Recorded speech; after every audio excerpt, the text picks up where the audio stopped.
Hello guys. So instead of a normal vlog today I want to talk a bit about first aid. Mainly because last week we had a first aid refresh course at our firefighter department, and I have negated my firefighter training in the last years quite a lot. So for this year this is a big project for me to get back in the thing and be more up to date, because it's my responsibility to my comrades, that they can count on me. And yeah, I've been negating this thing the last several years. I hadn't have an update on my first aid training for several years, and I did remember almost everything. Apparently I cannot measure blood pressure right anymore, so I ordered a small set so I can train a bit at home with myself, and so I'll be able to do this again. Maybe show this in another video, but mainly what I want to talk about is first aid and CPR today, and I want to help you guys remember a bit about the stuff you probably have learned in the past. Most countries you need a first aid course to get a driver license, and most people have a driver license. So I guess the majority of people has had a first aid course somewhere in the past, and you should really ask yourself, if you had one, are you still able to do the stuff? Do you remember anything? I'm quite good at remembering, so I remembered everything, but many of my fellow firefighters didn't remember so much or forgot important stuff. Maybe they refreshed more often than I. So if your last first aid course is like 5 or 10 years in the past, you really should go and check out any place nearby, like the Red Cross or maybe firefighting department, whoever is organizing first aid course, and try to get a place, get a weekend.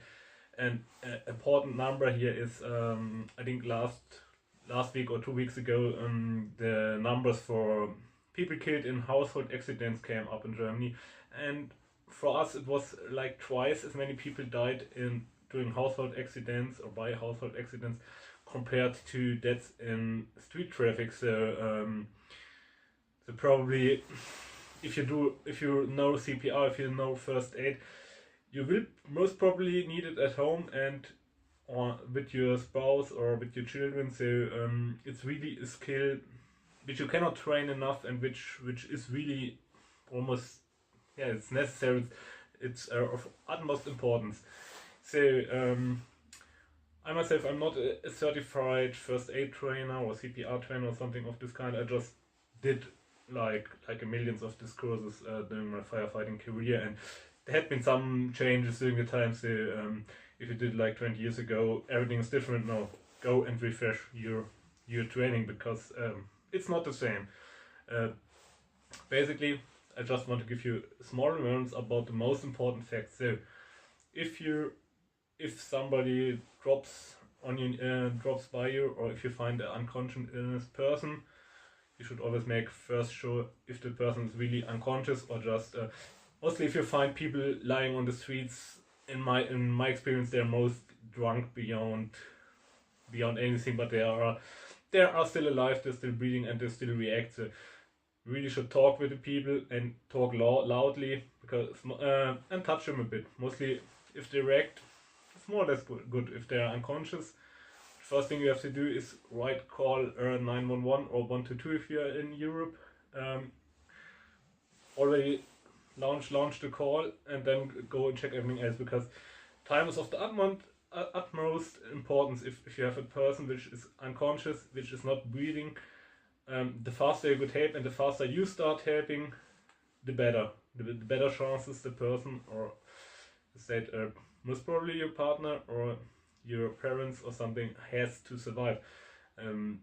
Cannot say it often enough. It's you have like 3 minutes from the point where the breathing and heart stops till the brain damage starts to kick in. So this is not so much time, and no ambulance will be at your home in this time. Even if they're right by your side, they take 2-3 minutes normally. So if you do nothing,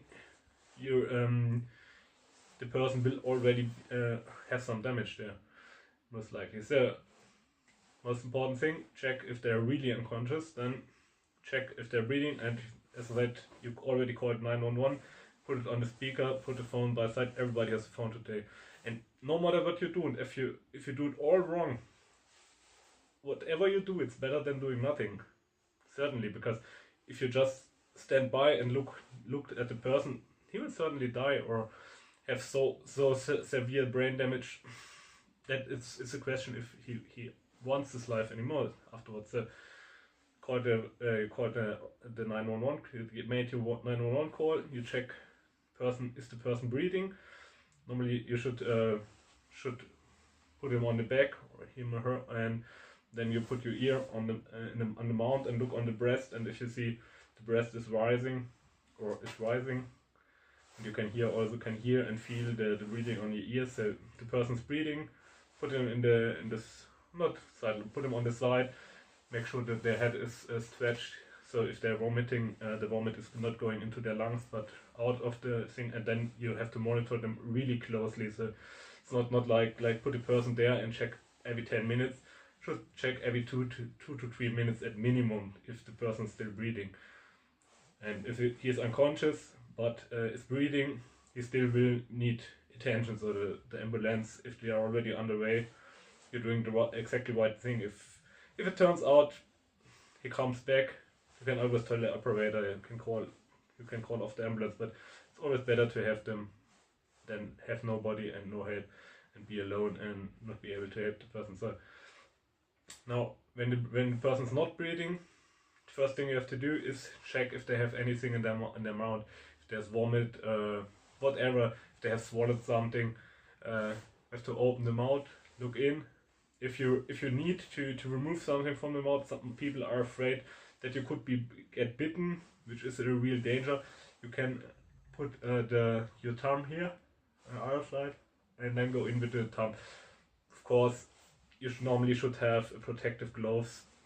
If this is always manageable on the road, I know many people who are having some with them all the time. I usually don't have them. So if it's a family member, I think nobody cares. Yeah, if you don't have any bigger wounds on your hands, it should be no problem as well. It's just a bit nasty. You can always use some wipes, something. But you should make sure that the mouth is clear, and you should do this before you stretch the head, because else if there's vomit or something, it goes straight to the lung. And sometimes if somebody's not breathing and you can clear their airway, they're going back to breathing, which is always a better thing than you have to do the CPR. Next on, the person is not breathing and there's nothing in the mouth.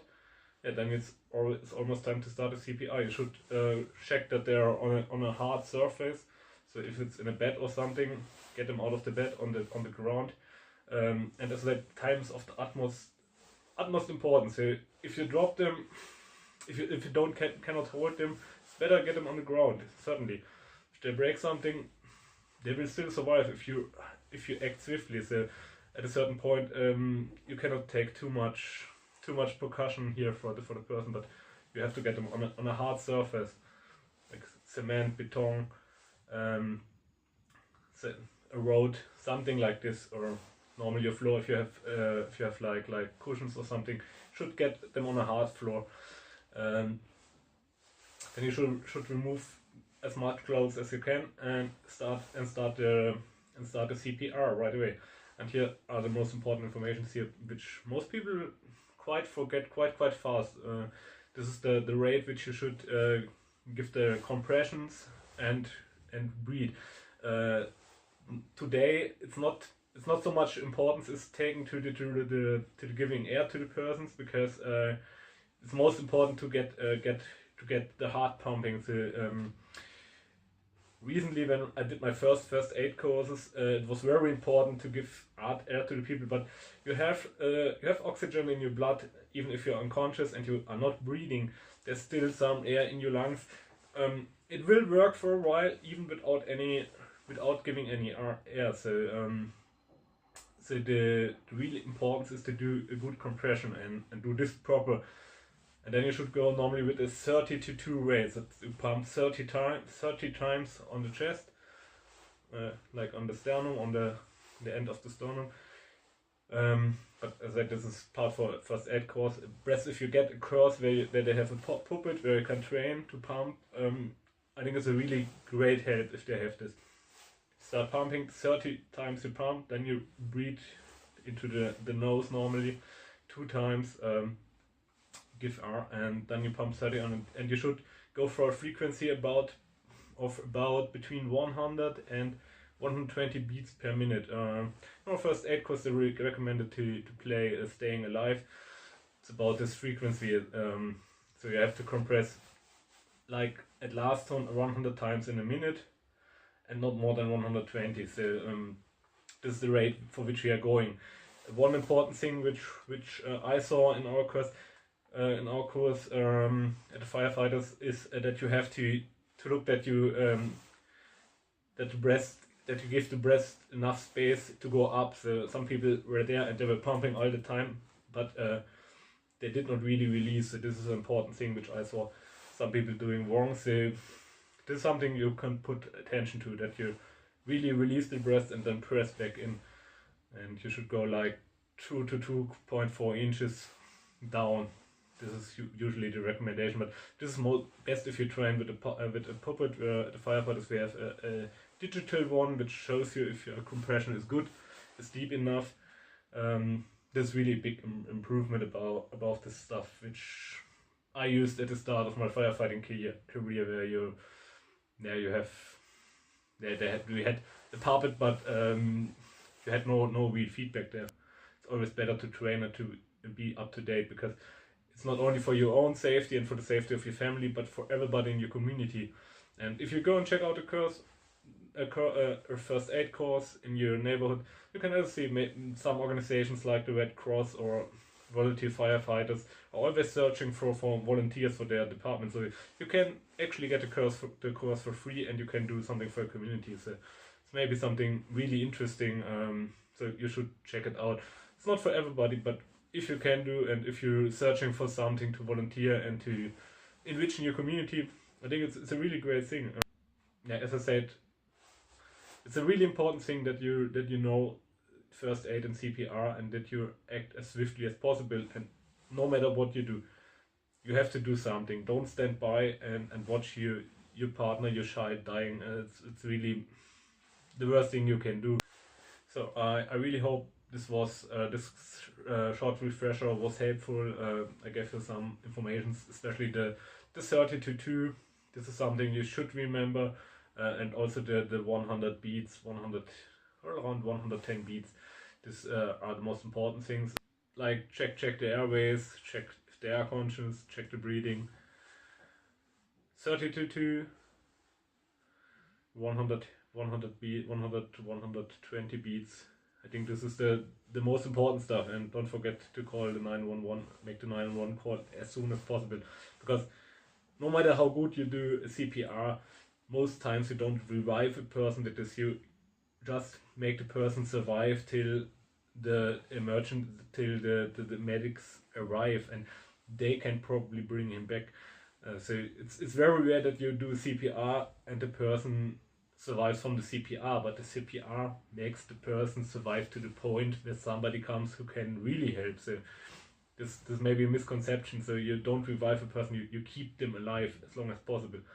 And yeah, and even if you hurt them, if you break some bones and ribs, if they survive, this stuff will heal and heal good. So don't care too much about this.